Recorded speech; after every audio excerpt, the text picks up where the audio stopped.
Across continents and millennia, few creatures have captured the human imagination quite like the dragon. These legendary beasts, simultaneously terrifying and awe-inspiring, appear in the folklore, mythology, and art of virtually every culture around the globe. From the serpentine guardians of ancient springs to the winged, fire-breathing titans of modern fantasy, the dragon's form, characteristics, and symbolic meaning have undergone a remarkable evolution, adapting to the cultural and literary expectations of each era. Delving into the rich tapestry of dragon mythology reveals a creature of fascinating complexity, born from a confluence of deeply ingrained human fears, attempts to explain natural phenomena, encounters with the prehistoric past, and the shaping influence of religion and cultural exchange.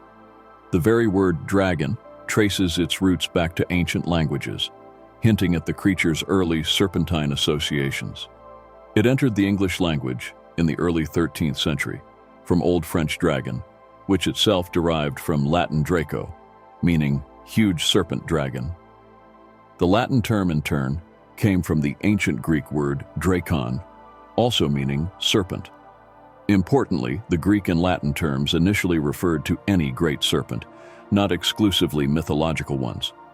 The Greek word drakon is thought to be derived from the verb derkamai, meaning I see, suggesting a reference to something with a deadly glance, unusually bright or sharp eyes, or perhaps reflecting the appearance of a snake's perpetually open eyes, which see through transparent scales. This etymological journey points to the earliest attested draconic creatures, which indeed resembled giant snakes. The widespread presence of dragon myths has led scholars to propose various hypotheses regarding their origin, acknowledging that the idea's exact source remains disputed. One compelling theory, advanced by anthropologist David E. Jones in An Instinct for Dragons, suggests that the prevalence of dragons stems from humans' inherited instinctive reactions to major predators of our primate ancestors, particularly snakes, but also large cats and birds of prey. Jones highlights the common fear of snakes, noting its prominence even in children where snakes are rare, and points out that the earliest attested dragons often have snake-like attributes. Dragons are frequently said to inhabit places fraught with danger for early humans, such as dark caves, deep pools, wild mountain reaches, sea bottoms, haunted forests. This perspective suggests that the dragon is an embodiment of ancient, innate fears, personified as a formidable monster. Another prominent hypothesis, explored by Adrienne Mayer in The First Fossil Hunters, posits that stories of dragons may have been inspired by ancient discoveries of large fossils belonging to dinosaurs and other prehistoric animals. Mayer argues that findings of oversized bones could have fueled the imagination, citing potential links between dragon lore in northern India and fossils in the Siwalik Hills, or ancient Greek depictions and fossils of extinct giraffes. In China, where large prehistoric animal fossils are common, these remains are frequently identified as dragon bones and have traditionally been used in medicine. While Mayer acknowledges that not all dragon stories are fossil-inspired, the sheer scale and alien appearance of unearthed bones could easily have been interpreted by pre-scientific minds as evidence of giant creatures, finding the best explanation. If you're digging in the ground and you find something from a fossil, you're going to assume there was something bigger around. This theory offers a fascinating intersection between early scientific observation and mythological creation. A third perspective, put forward by Robert Blust in The Origin of Dragons, suggests that dragons are largely products of rational pre-scientific speculation about real-world events, particularly those related to rainfall and drought, with specific attention to the phenomenon of the rainbow. This hypothesis connects dragon mythology to fundamental human concerns about the weather and agricultural cycles. These various origin theories are not mutually exclusive and likely contributed in different ways to the diverse forms dragon myths took across the world. In the ancient Near East, draconic creatures appear prominently in art and literature. Mesopotamian mythology features the Mushushu, a serpentine monster depicted with the body and neck of a snake, the forelegs of a lion, and the hind legs of a bird. This creature was used as a symbol for various deities, including Marduk and Ashur, and served as a protective emblem. Mesopotamian art also shows a lion dragon, potentially known as the Umu Nairu, roaring weather beast, and associated with the god Ishkur Hadad.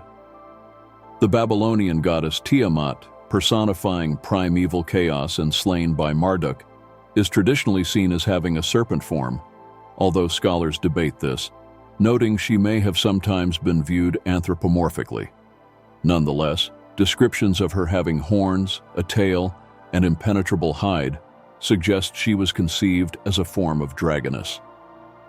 In the mythologies of the Levant, recorded in texts from the Ugarit region and the Hebrew Bible, sea dragons play significant roles. The Ugaritic texts mention Lotanu, described as the twisting serpent, the powerful one with 7 heads, who is slain by either the storm god Baal or the goddess Anat.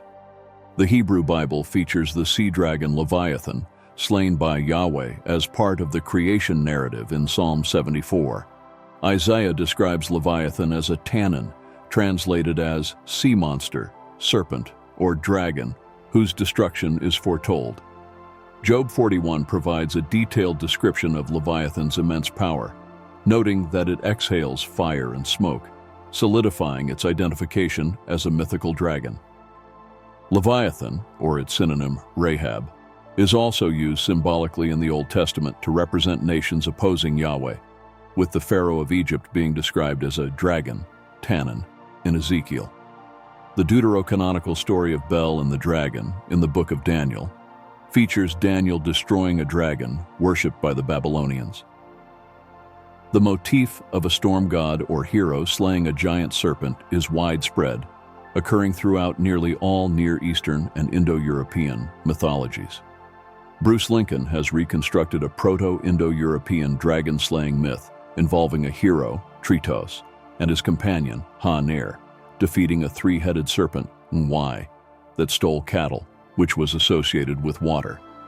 This reconstructed myth finds echoes in various traditions. In ancient Greece, the term drakon referred to large serpents, often with supernatural characteristics or controlled by supernatural powers. Early Greek literature, such as the Iliad, mentions dragon motifs. Hesiod's Theogony describes Zeus battling the monster Typhon, who has 100 serpent heads that breathe fire and make terrifying noises. Later depictions often show Typhon as a winged, fire-breathing, serpent-like dragon. The Homeric hymn to Apollo recounts Apollo slaying the serpent Python, who caused pestilence. Heracles' 12 labors feature encounters with draconic creatures, including the multi-headed water snake, the Lernaean Hydra, which he slew with the help of Iolaus.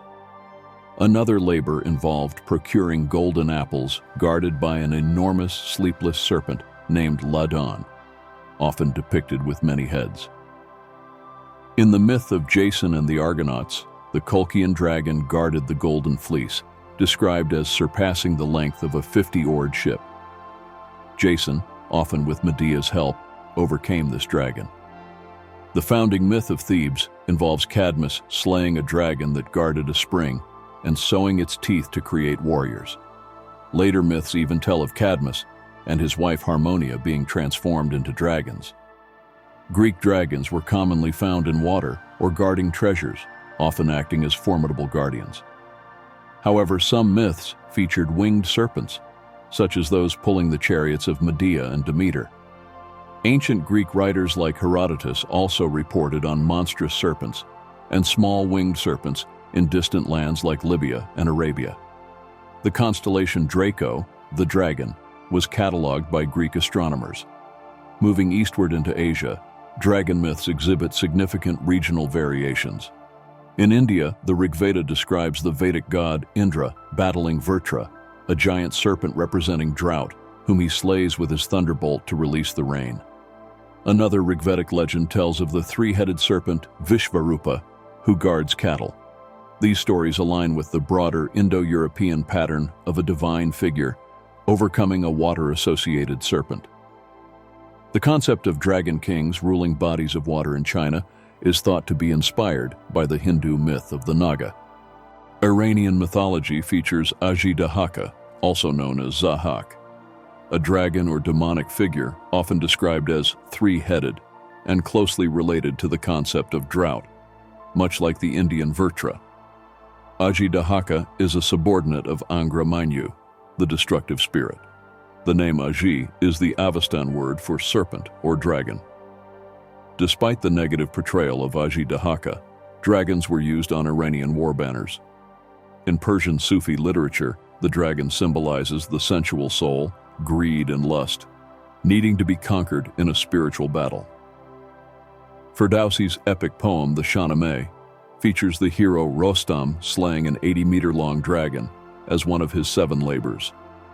Rostam is also credited with killing other dragons, including one in the Orient, by making it swallow quicklime, stones, or poisoned blades to burst its stomach.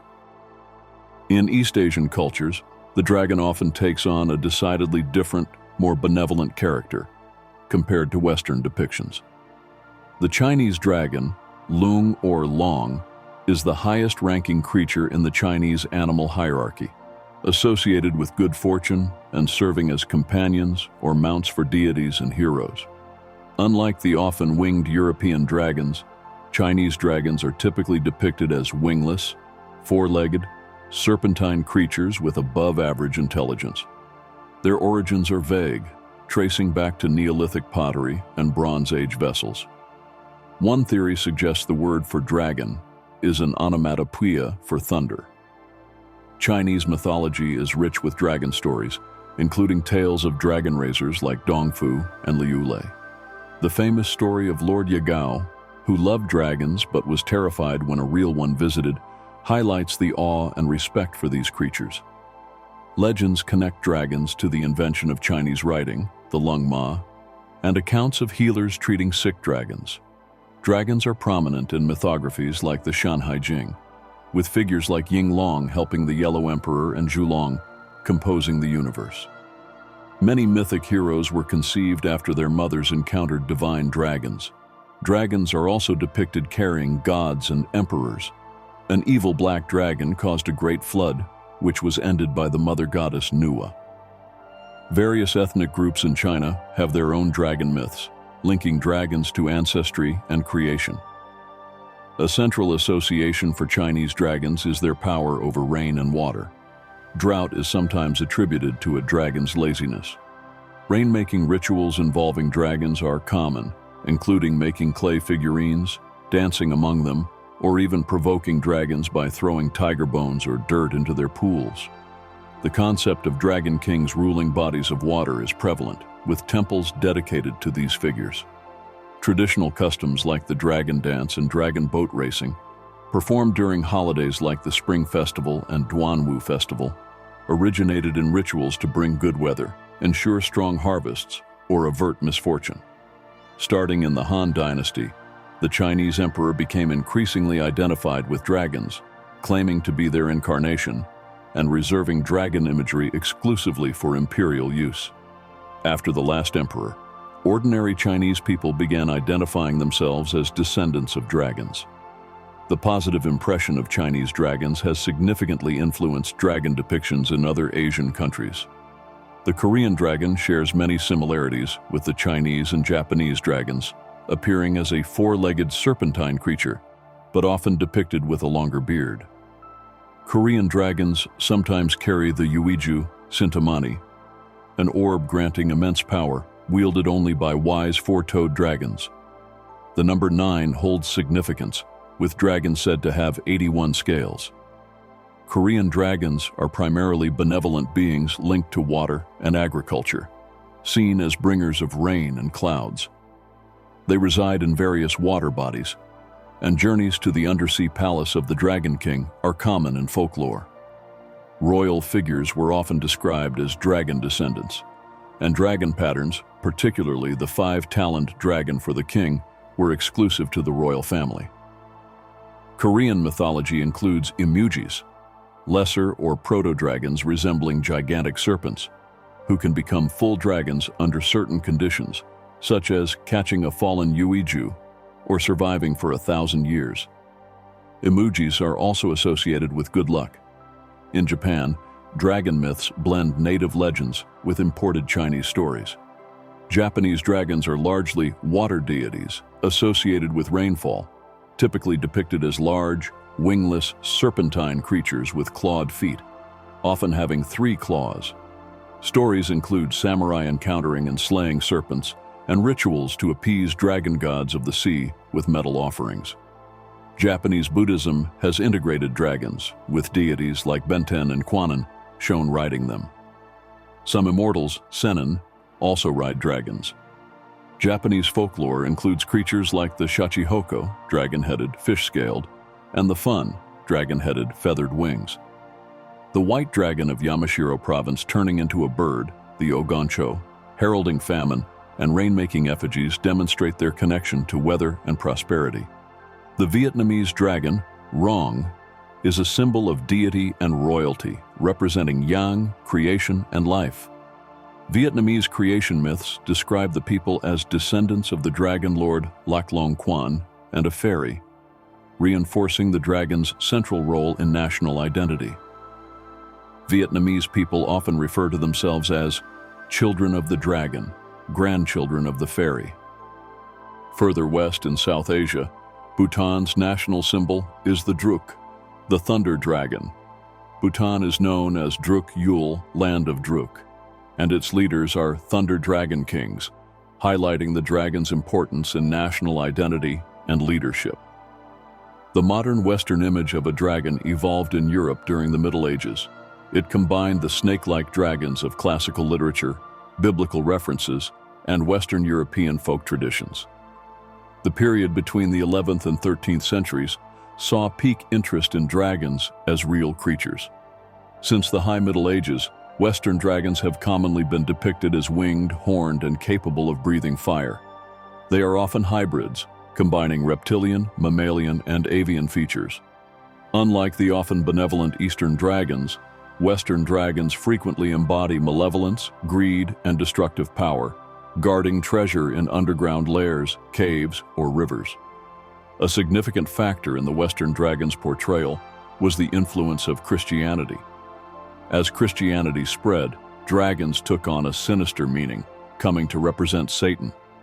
References in the Book of Revelation describing Satan as a dragon contributed to this association. In medieval times, many Christians likely believed in the literal existence of dragons, influenced by descriptions like that of Leviathan in the Book of Job. The motif of a saint or hero slaying a dragon became prominent, often symbolizing the triumph of Christianity over paganism or evil. The story of St. George and the dragon is perhaps the most famous. The legend, popularized by works like the Golden Legend, tells of St. George saving a town in Libya from a dragon demanding human sacrifices, eventually subduing the beast and leading it into the town, offering to kill it if the people converted to Christianity. Upon their conversion, George slays the dragon. This legend spread throughout Europe, particularly through the Crusaders. Artistic depictions of a saintly dragon slayer predated St. George, such as St. Theodore the Dragon Slayer.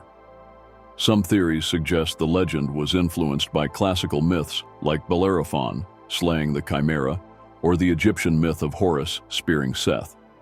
Another famous tale features St. Margaret of Antioch, who, according to some versions, was swallowed by a dragon, but escaped unharmed by making the sign of the cross in its belly. The story of St. Marcellus banishing a dragon that devoured a noblewoman further illustrates the association of dragons with evil and sin.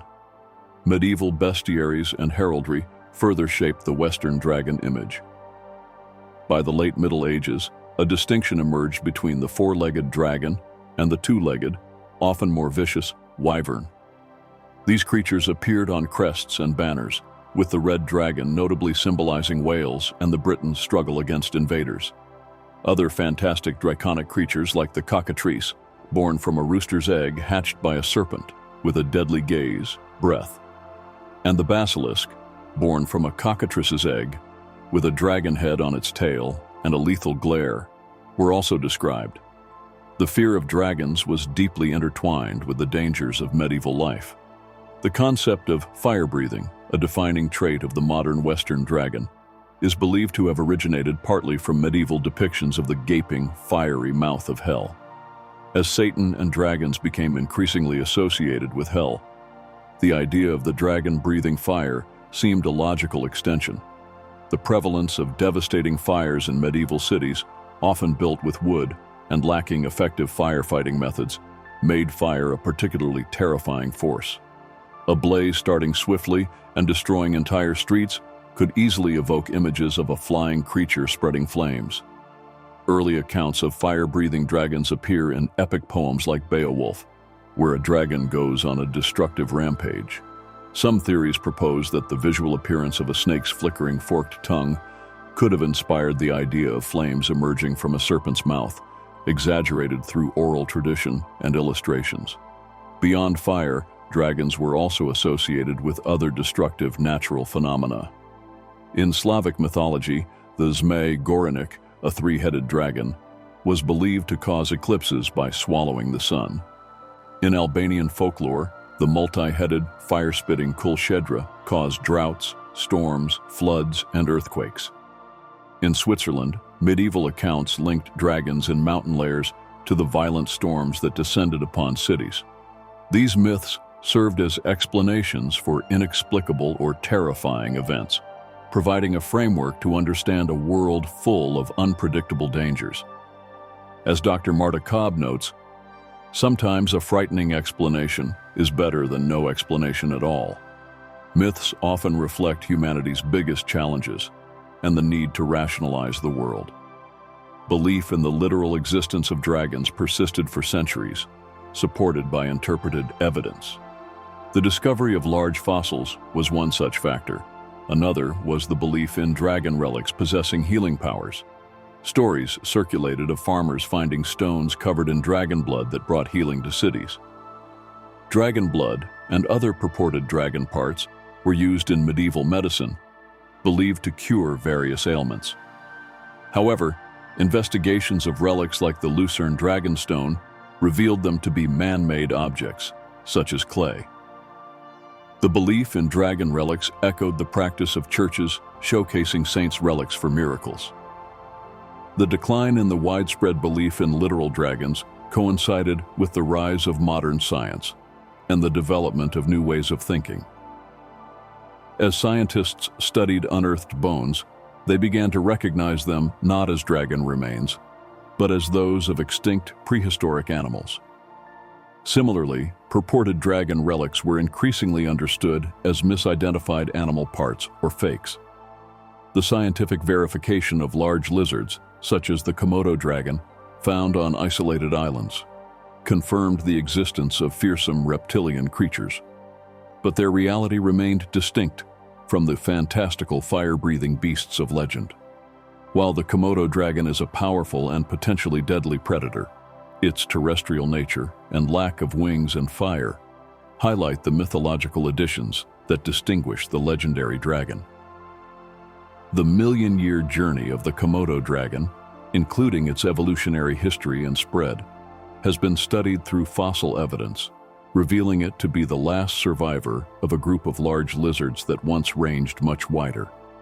Despite the decline of literal belief, dragons have continued to thrive in modern depictions, particularly in the fantasy genre, where they are often considered an emblem. Works like John Ronald Reuel Tolkien's The Hobbit, featuring the iconic Smaug, Joanne Rowling, J.K. Rowling's Harry Potter series, and the game Dungeons & Dragons have cemented the dragon's place in popular culture. Modern dragons can fulfill various roles, from fearsome antagonists and greedy treasure hoarders, reflecting medieval Western traditions, often influenced by sources like Norse mythology's Fafnir, to benevolent companions, allies, or even comic figures, sometimes echoing Eastern or earlier Western concepts. The visual representation has also continued to evolve, with modern dragons often depicted as enormous, grand creatures with huge wingspans, differing significantly from the serpentine or medium-sized medieval forms.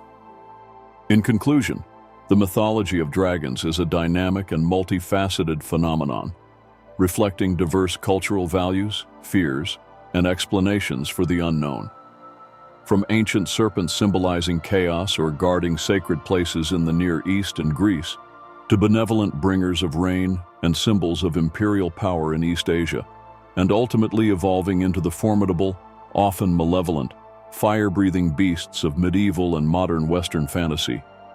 Dragons demonstrate a remarkable capacity for transformation. While hypotheses suggest origins rooted in innate fears, fossil discoveries, and natural phenomena, the enduring power of dragon myths lies in their ability to embody fundamental human concerns. Control over nature, the struggle between good and evil, the mystery of the world, and to adapt these themes across time and culture, ensuring their place as one of mythology's most iconic and enduring creatures. So the final question isn't, did dragons exist? But far more compelling. Why then does the dragon, in all its terrifying and glorious contradictions, burn so eternally within the human soul? What primal chord does this myth strike deep within you? Revisit the ancient legends, decipher the symbols in temple art or medieval manuscripts. Feel that ancient tremor of fear mixed with awe resonate. What shape does your dragon take? The myth endures. And now it whispers to you. Your imagination is the next chapter. Go on, discover your dragon. If you enjoyed this video, don't forget to like, comment, share, subscribe, and hit the notification bell so you never miss an adventure with us.